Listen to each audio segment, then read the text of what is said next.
Hello, my name is Sarah Bartley in the Community Impact Office of United Way, and it is my pleasure to welcome you to your second grant review orientation. I want to begin by saying that my colleagues and I really enjoyed meeting many of you over the last 2 weeks at our first orientation sessions that were in person across our region. It was really great to have that conversation with you, hear many of your questions. As a result, we're really confident that all of you are going to be fantastic grant reviewers. If you didn't have a chance to get out to one of those in-person meetings or review the virtual version of the first orientation that we sent, then we would invite you to pause this video now and take the time to review those materials.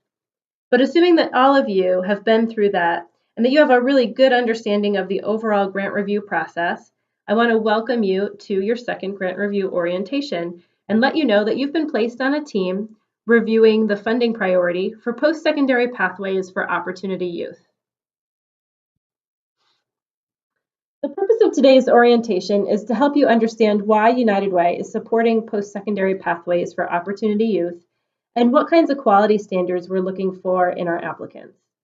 This presentation is going to match with what you're going to be eventually rating using a rubric at the very end of the grant review process.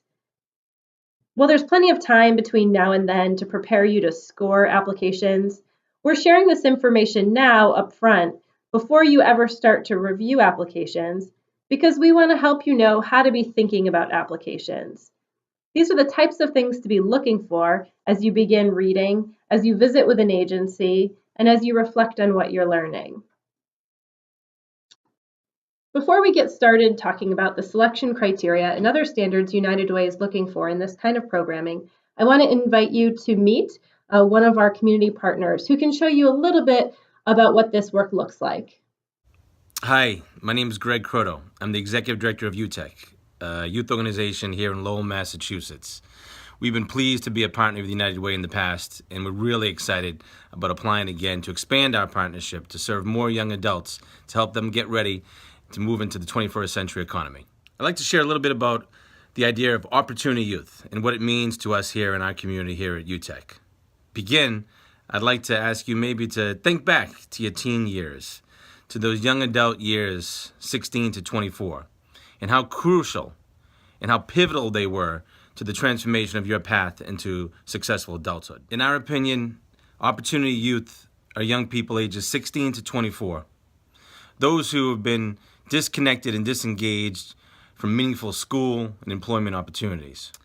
Some may become disconnected because they're parents themselves and have caregiving responsibilities. Some because of court, gang issues.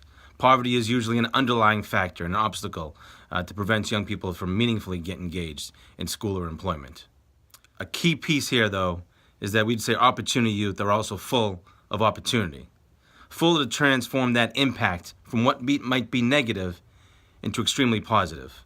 Unfortunately, they just may lack the resources, the supports, the guidance, and able to do so. I know from our experience with United Way, I can say 100% the United Way is committed, 100% committed to getting all of our young people back on track. For us at UTEC, we talk about this idea of we'll never be a second chance program. We have to be equipped to be a 7th, 8th, or 9th chance program because we know we can never give up on any of our young people that we work with. And if we don't work successfully with Opportunity Youth, the costs are significant in many, many ways. You may know that the lost earnings in 1 year is $400,000. And over the course of a lifetime, the community negative impact is nearly $750,000, whether it be loss of taxes, health costs, court costs, and so on. For us at UTEC, we know very, very well, given all of our work in the criminal justice arena, that the costs are incredibly significant, yet the opportunity is immense. You may know that 18 to 24-year-olds here in the state of Massachusetts represent the largest group of anyone and of any age group that's incarcerated. It also represents the highest recidivism rate. 52% of every young person that goes into jail within 12 months will be rearraigned. 1 out of every 2 young people. We're fortunate at UTEC that our recidivism rate is 11%, but we know that's the beginning of their path onto their next career pathways, and all the work that United Way does to support programs like UTEC and others. To address this issue, United Way directs its philanthropic support to organizations that are high-impact organizations that have a proven track record in serving young adults as they move into adulthood and move to their next steps in their next careers. They help them with work readiness, employment, high school equivalency, college, certificates, their next steps towards that next career. And we're pleased to have been a partner with United Way in the past. So thank you again for being a reviewer. And to United Way, thank you for being there for all the organizations that do this work day in and day out. As someone who's started their career as a street worker, I know very well the idea we say at UTEC of chipping away, never ever giving up on young people. And United Way has done that for so many organizations that do this work day in, day out. So I know you'll be getting a chance to dig into the applications and learn more. Before we do that, I know we also have a little bit of a video that hopefully provides a snapshot, a little lens into the work we do of UTEC, the values that drive our work, this idea of never being a second chance program, the idea of always providing a clean slate through the employment pathways we have. And we just truly wouldn't be able to do this without the support continuously, annually, from organizations like the United Way. Thank you again for taking the time, and appreciate all your support.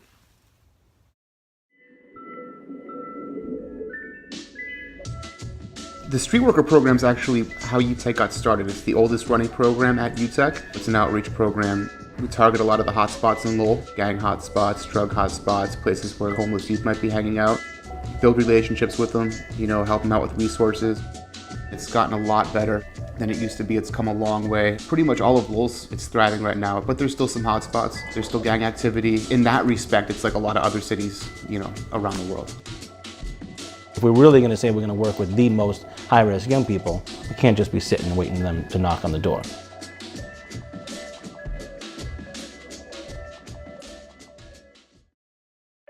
Right now, we're going to Billerica every week, once a week. They believe in rehabilitation.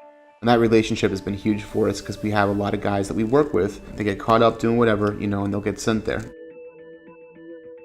I think if you polled anyone, paying $42,000 a year to incarcerate a young person is probably not on the top of anyone's list to have their tax dollars spent. When you look at young people who leave the juvenile justice system within a period of 3 years, 55% go back into adult prison versus our recidivism rate when it's at 13%. That's a huge drain on tax dollars that could be going towards helping people with housing, and helping people with food and helping people keep clothing on their backs, helping youth with jobs. We want to make sure that young people get the chance to transform themselves and transform their community.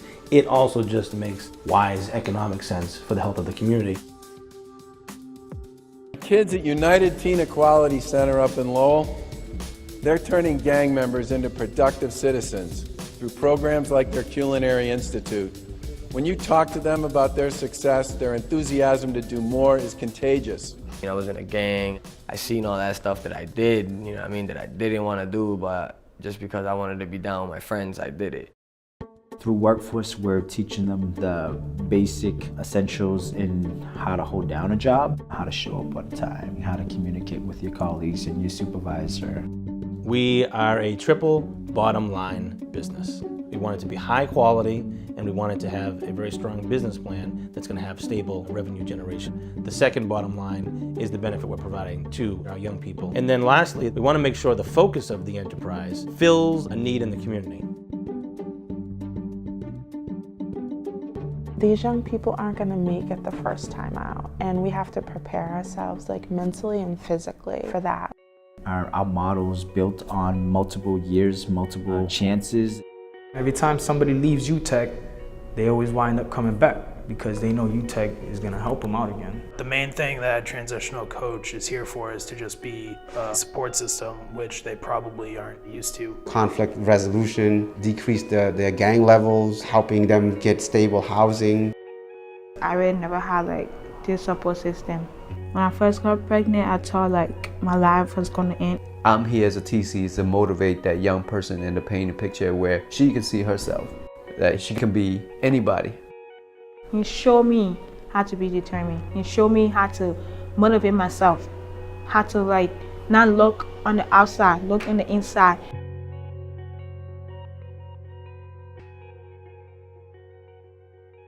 We We don't want to just be another organization that teaches young people and gets them into college. We don't just get them a job. That's not enough for us. We take the next step. Ultimately, our goal is to bring a young person from the street to the State House. We have a program here that gets young people together and trains them on how to be good grassroots community organizers, to address problems in our community, create solutions for them, and then be the owners of the process. So they run their own campaigns. We talk about the issues that's going around throughout Massachusetts. Even though we're youth, we can still make big changes.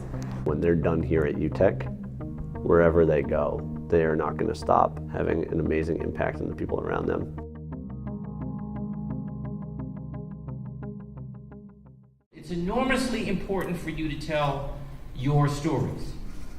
Your story is a powerful story. It's about hope and perseverance. It's about not giving up.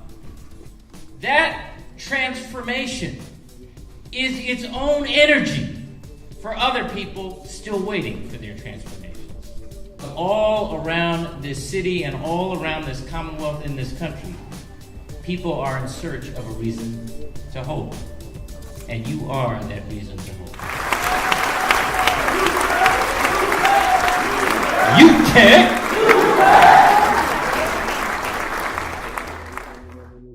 I would like to think of ourselves as possibly the last place where a young person feels failed. A place where young people think, I tried A, I tried B, I tried C, and UTEC is a place where I can try and succeed. I've been involved in, gangs and out of gangs. I did nearly 6 years in prison. The hard way to learn, is not always the best way. They don't need to be in prison for 5-6 years to become a better person. Even though I dropped out at 12, had no education for 4 or 5 years, I went to that GED room and showed them that I still got it, I'm not gonna let nobody put me down, anything put me down. I'm just gonna move forward and just put my eyes in the sky, reach for the top. It is really possible to create an environment where young people who have felt neglected or forgotten, who some people might say are too far gone or too old for change, it's entirely possible to create a place where such transformation is possible.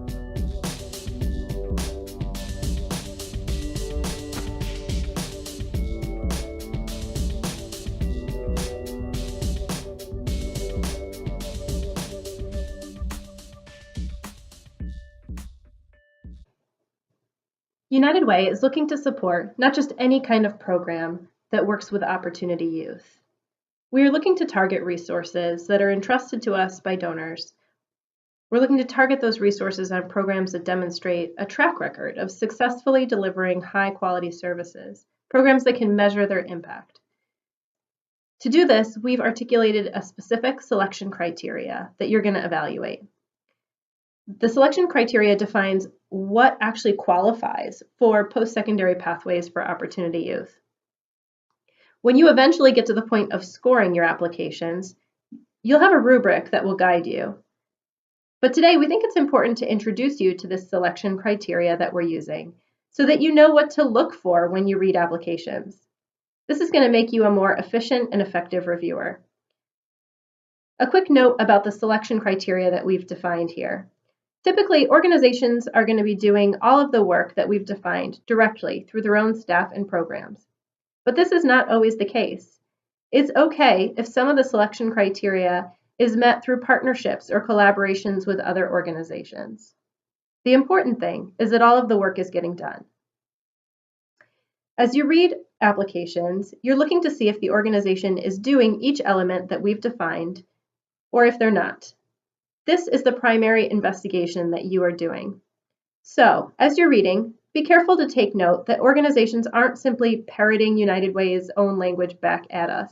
They're not just repeating the selection criteria in their application, but they're demonstrating through specific examples how their programs meet the selection criteria. If they don't demonstrate that they've met the criteria, that doesn't mean that they aren't doing good work that's very much needed in their community. They likely are. But it's important for us to know if the good work that they're doing meets the definition that we've set for a post-secondary pathways for opportunity youth, so we know who's going to be best positioned to help us achieve our goals in the community. So first, let's have a definition of this funding priority. In this funding priority, United Way will fund organizations that provide pathways for opportunity youth to obtain necessary educational credentials and embark on a career. Simply put, opportunity youth are young people who are not consistently attending school or working. For the purpose of this request for proposals, United Way is specifically defining opportunity youth as youth who are not enrolled in school and not working full-time. Or we have a couple other options. They may be youth ages 16 to 24 who are students who are enrolled in school but not attending consistently and not progressing in school. So effectively, they're not attending school. Or they're enrolled in some kind of alternative or post-secondary education or training program part-time and aren't employed. So what is an educational pathway? A pathway relates to the progressive educational and professional experiences that a person needs to reach their career goal. This means programs are building thoughtful and progressive set of training or education and learning experiences that are designed to help young people earn credentials or degrees that they're going to need in order to embark on the career that they have identified and are preparing for. In order to ensure the best possible outcomes for the youth who are served, United Way wants to partner with organizations who are going to be providing a defined set of standards in their programs. The first is that they adhere to a positive youth development framework. This means that the young people who the organization works with are engaged in a healthy and affirming environment that helps them develop their unique strengths. The organization is providing youth with learning experiences by at least one of the following means. They support participants in earning essential educational credentials. This might be a high school equivalency diploma, preparing to take the HiSET exam, or actually completing their high school degree in school. It could include post-secondary educational support, such as certification or credentialing programs for a specific job. It could include post-secondary or career bridge programs that offer youth the opportunity to explore career paths through mentoring or coaching. Or it could be job readiness training and job placement services. United Way is also interested in funding programs that provide coaching support to ensure that youth stick to the program they're enrolled in and eventually complete it and achieve their goals. A coach is a person employed by the organization who works with participants to set individual educational or employment goals. They track the participants' progress towards achieving those educational credentials or towards achieving employment. This is part of making sure that youth are going to stay engaged in the program as long as it takes to achieve their goals. Opportunity youth may have specific barriers to career success that other young people their age don't face. These might include involvement in the foster care system, early parenting, living in poverty, living among gang violence or violence in their communities, could be involvement in the criminal justice system. These aren't limited, any number of barriers a young person might face. But if a program is going to be successful in helping to ensure that youth actually reach their career goals, it's critical that those programs address the comprehensive needs of each young person. So, we have suggested a handful of selection criteria that all relate to helping young people overcome their barriers and address all of their needs. Look for organizations to offer opportunities for participants to develop leadership skills, communication skills, and social emotional skills.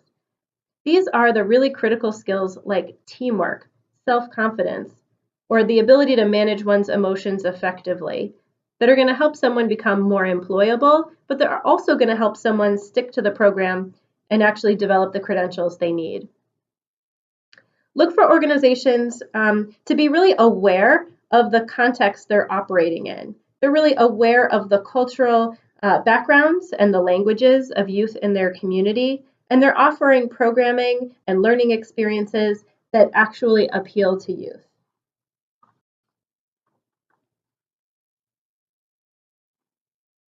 Look for programs not to leave the development of relationships between youth up to chance or leave it up to youth to develop friendships on their own, but look for programs to foster the development of supportive relationships between youth and their peers, and also to foster the development of supportive relationships with adults as youth engage in learning experiences. Watch for them to set clear expectations and give youth feedback about how they're doing. To provide opportunities for young people to reflect on their accomplishments and what they're achieving. Look for programs to offer case management and referrals to wraparound services. These might be getting help enrolling in any public benefits that a young person might be entitled to. This could include help accessing affordable housing, childcare, maybe a voucher to be able to afford childcare, help finding transportation to get where they need to go, or help sealing criminal records. They may have a CORI history that needs to be sealed before they can get a job. A great program will help them overcome some of these barriers. Look for programs to provide opportunities for participants to expand their learning.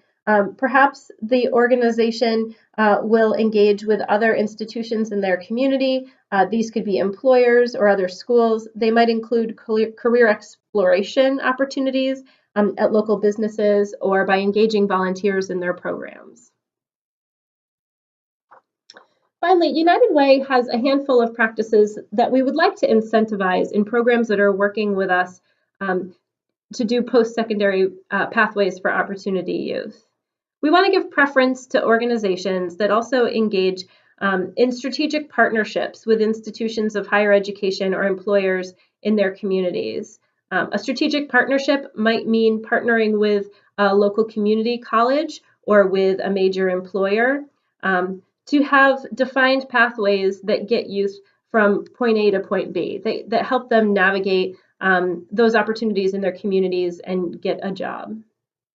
We'd also like to incentivize programs to really ensure continuity of relationships between participants and the staff as they might move from a classroom to a job site, as they would relate to staff instructors and teachers and employers who are engaging with them.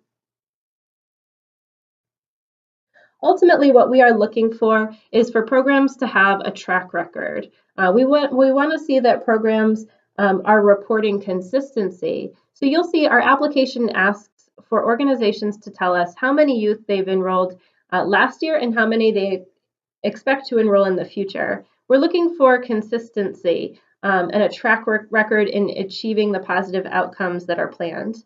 We're also looking for adaptability. Look for applicants to tell you how they're making adjustments, actively making adjustments to their programs to help youth overcome the challenges that they face. So far, we've been talking about what you should be looking for in the organization's funding priorities section. But in addition to ensuring the organization provides really high quality services, you're also going to be looking for excellence at the organizational level. That is, excellence in all the work the organization does. This ensures that programs that we care about are well supported by the organization and well led. So here are some of the factors that you're going to be considering in terms of organizational excellence. First, mission alignment. United Way partners with a diverse portfolio of organizations. Some of the organizations we work with are very large, multi-service, multi-site organizations, while others are small, focused, local community organizations. Both kinds of organizations are important to us. Both are really critical to delivering the kinds of direct services that we want to deliver to our priority populations. Yet we know that our partnerships work best when we're working with the organizations who most closely share our goals in the context of their core business. That the work that they have described in the funding priorities section isn't a sidelight. It's part of their core work. It's essential to achieving their mission. So to ensure that we partner Only with those organizations who are most aligned with our goals, we're going to be asking you to rate this. Just a note here, it's okay for organizations not to be 100% aligned with United Way's goals. Not aligned doesn't mean that they're doing bad work. They may be doing excellent, much needed work in the community. It may just mean that they're not the right partners for the United Way. Next, partnership with United Way. While United Way is providing strategic grant making, we are not a privately held or endowed foundation. We're a fundraising organization. We are seeking to mobilize tens of thousands of people to take heroic actions on behalf of others, and we can't do that alone. To mobilize that level of community participation and to achieve our goals, we need partners who want to work with United Way to better understand the issues that our communities face, to bring new investment to our work, to engage new people to care and to take action. So because partnership is so important, in this application, we have asked organizations to tell us about their specific interest in working with us. Organizations might talk about speaking on our behalf, or they might talk about ways that United Way can direct volunteers to their organization. But now I'm going to turn it over to Carly Auciello to share with you some of the typical ways United Way might partner with organizations in the funding priority that you're reviewing. Hi, I'm Carly Auciello, the Senior Vice President for Community Impact here at United Way. And I wanted to thank you today for reading proposals that all lead to college and career readiness for young people. You're either reading proposals that focus on social emotional learning and out of school time or post-secondary pathways for opportunity youth. Within these applications, the applicants may talk about various ways to partner with United Way. And I wanted to give you a little bit more detail on what you may read in this section.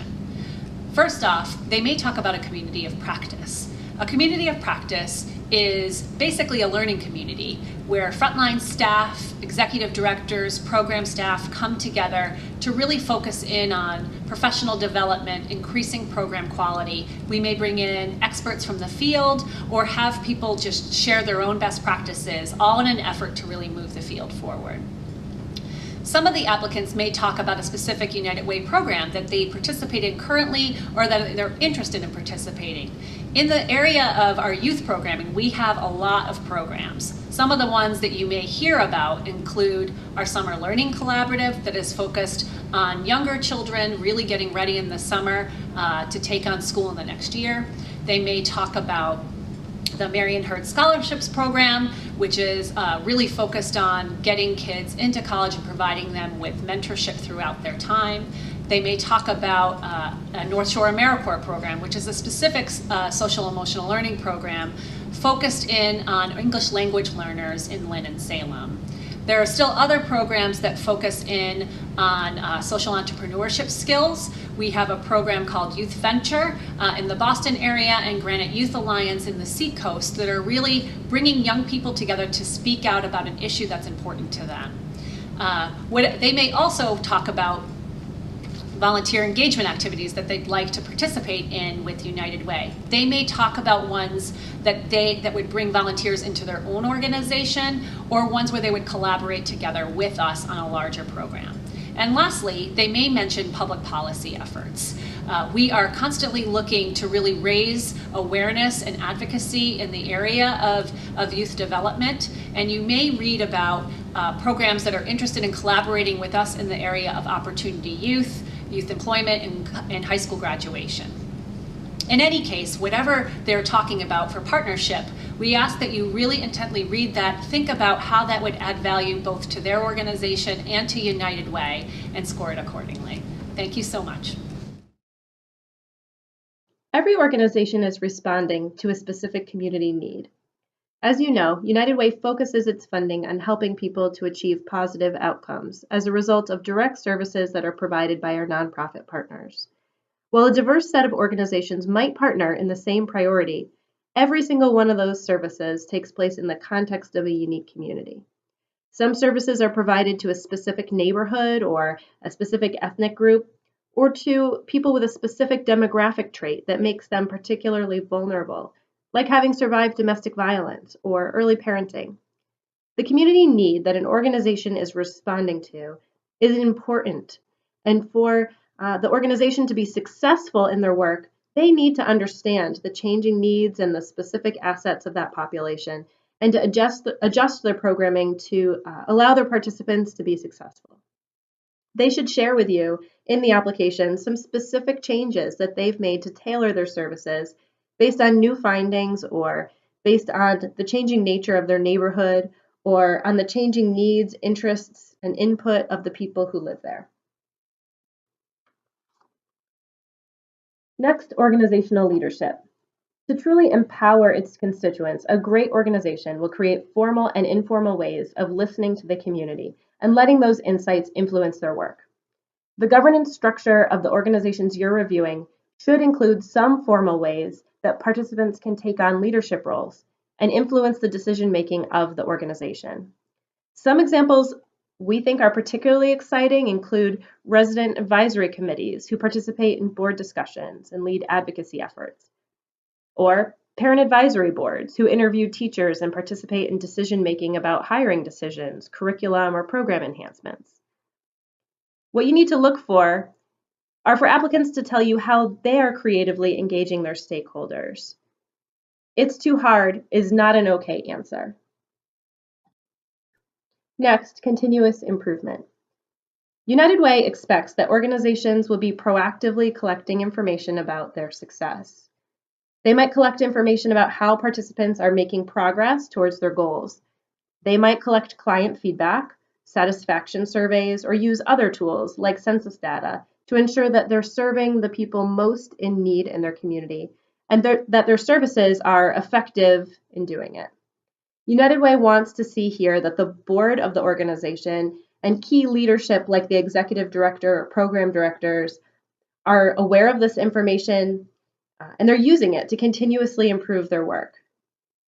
This may include the programs you reviewed in their funding priority application, but for larger organizations, it should include input on all the work that they're doing. We also want to see that the people they serve are involved in this process, that key leadership is listening to their residents or clients. They might talk about training staff to effectively record outcomes or specific tools that they're using to measure progress toward achieving their stated mission. Next, organizational stability. This relates to an organization having the resources and the people on board that they need to do the work with consistency. For example, a planned and well-executed leadership transition like a new executive director can be a positive change for an organization. But frequent leadership transitions can also be a negative change. Frequent leadership transitions or a high staff turnover rate in key leadership roles can be a sign that the organization is going to have difficulty achieving its mission with consistency throughout our funding cycle. And likely, it's a sign that the organization is going to struggle to effectively collaborate with United Way on projects. You'll find that their board roster can be helpful here, but we also suggest asking about this at your site visit as well. To help you have these conversations, we've provided you with some questions and some follow-up questions in your site visit questionnaire that relate to this issue. So be sure to review that questionnaire ahead of your site visit so that you are prepared to have a conversation about this important issue. This wraps up an information-packed orientation. We hope it's been helpful in preparing you for what to be looking for before you actually dive into reading applications. So what comes next? Watch for an email to introduce you to your team. Feel free to take note of who is on your team and their contact information, because you're going to work together to divide up your assigned site visits and ensure that each organization is visited by at least one member of your team. Watch for instructions to access EC Impact, our online grant-making database, so that you can start reading your full applications. Make sure you sign up for one or more site visits and start preparing for the site visit that you've chosen. Just a few time-saving reminders for you. You don't need to review the financial information that's provided by applicants once you get into their applications in EC Impact. Another team will review those. Your applicants may have also applied in multiple funding priorities. You only need to review the one that you're assigned that you learned about in this orientation. Well, you now have a good introduction to the dynamics that you're going to score. You won't submit your scores until after your discussion group. Finally, resources. You have a team leader and a staff liaison who will be identified to you soon. If you have questions, these are great people to reach out to and ask. You're also going to be receiving instructions for using EC Impact, and we have a help desk available to you, CI Help Desk at supportunitedway.org, that can provide you with some technical support if you have any difficulty accessing the site. You also have a site visit questionnaire to guide your site visit that was provided to you at your first orientation. If you have lost track of that, your team leader or staff liaison can help you find it.